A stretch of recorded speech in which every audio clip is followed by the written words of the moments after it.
let's say you've got a function f of x equals x to the power of 3. So f of x equals x to the power of 3 looks like this. In all the videos up until now, I've shown you when given a function, let's say this one here, I've shown you this transformation, I've shown you this transformation, I've shown you this one and this one. In this video, we're going to look at this transformation here, f of, let's say, minus x here. So when given a function, let's say f of x equals x to the power of 3. So it will look something like this. Okay, so this is your f of x. F of x equals x to the power of 3. Now let's construct a table here. Hang on, x. Let's say this one here is f of x here.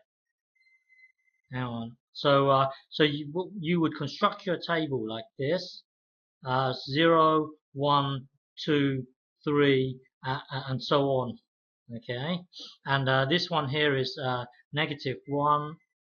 -2, -3, and so on. So our normal f of x equals x to the power of 3 here would be like this. Would be well, 0 here would be 1 here. It would be, so here it would be 2 times 2 times 2.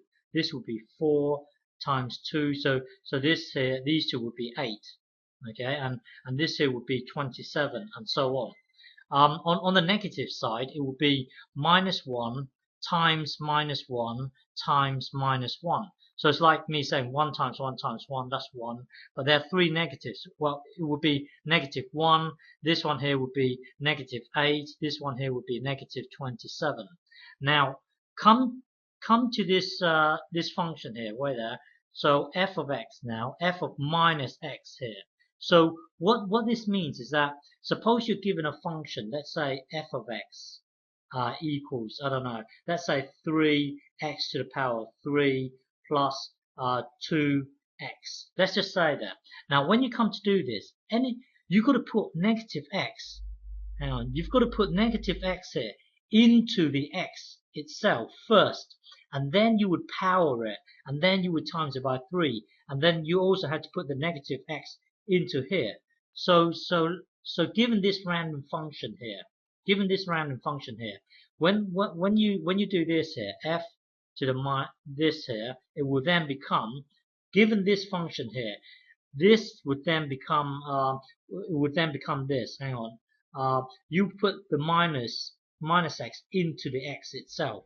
So this would be 3 bracket x of minus x here, and then to the power of 3, and then here you would put this, you would put the minus x into here.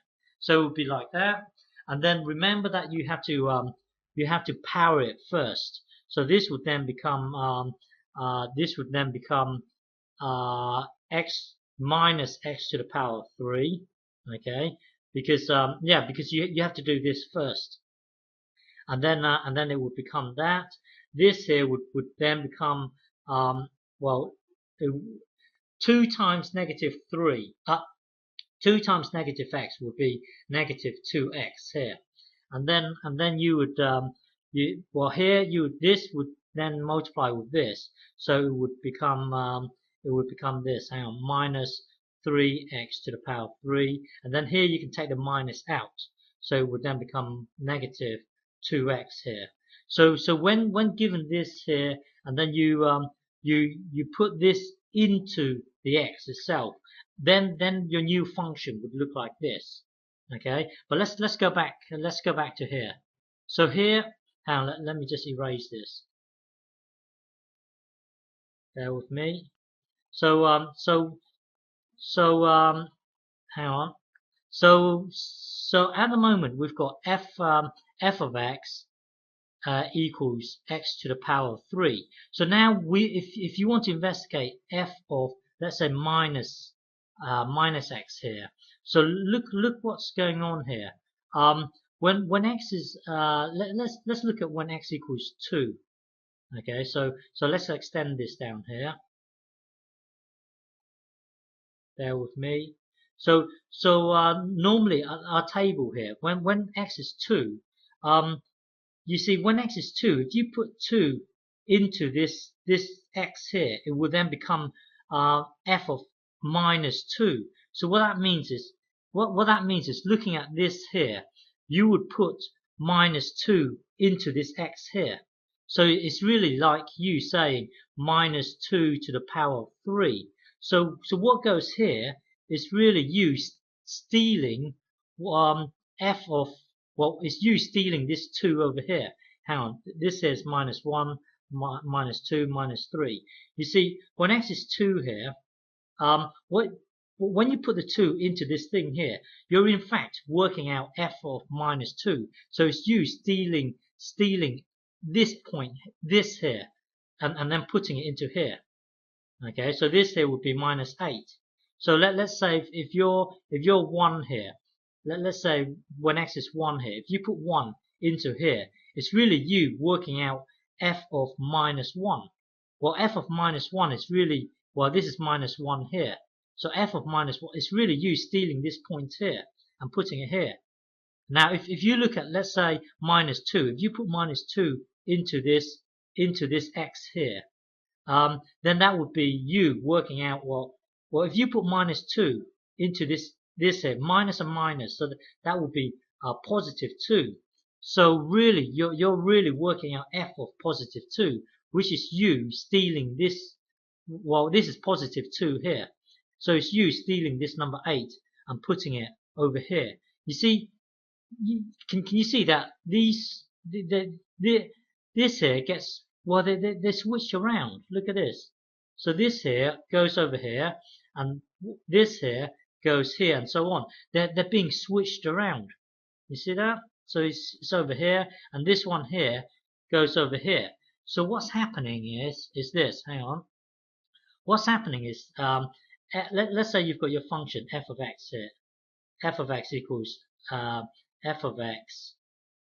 x to the power of 3. So when x equals 1 here, x equals 2 here, and x equals 3 here. Now, if you try and plot f of minus x here, okay, so when it's 1 here, you put the 1 into here, so it's really you working out f of minus 1. Well, f of minus 1, hang on, 1, negative 1 here, negative 2, negative 3 here.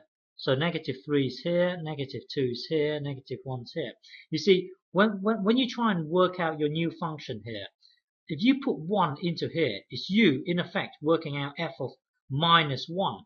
Now, f of minus 1 is over here, so this point gets moved to over here. Okay, this point here gets moved over to here.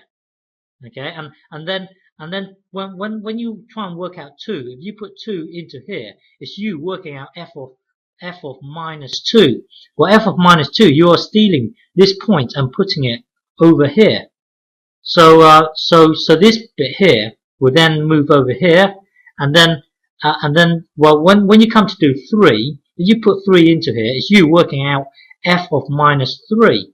So f of minus 3 is this point here. So this then gets moved over to here.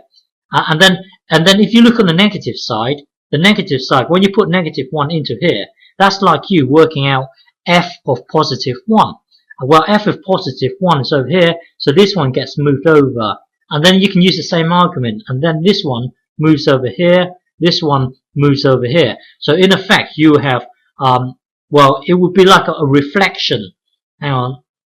It would be something like this. Okay, it would be a reflection like this. So here, this point gets moved over to here, this one moves over to here, this one moves over to here, this one here moves over to here, this one moves over to here, and so on. So it's so when given any function, let's say when given any function, let's say something like this. Okay, if you have a function here, f of x here, if you want to work out what this f of x would look like, it's basically a reflection along the y-axis. So this point here will move over to here. This point here will get moved over to here. This one here will get moved over to here, and so on. So it's a reflection. It's like you placing a mirror along here. Okay, and then what will look like over here will look like what's over here, and then over here will look like what's over here. So it's really a reflection along the y-axis. Okay.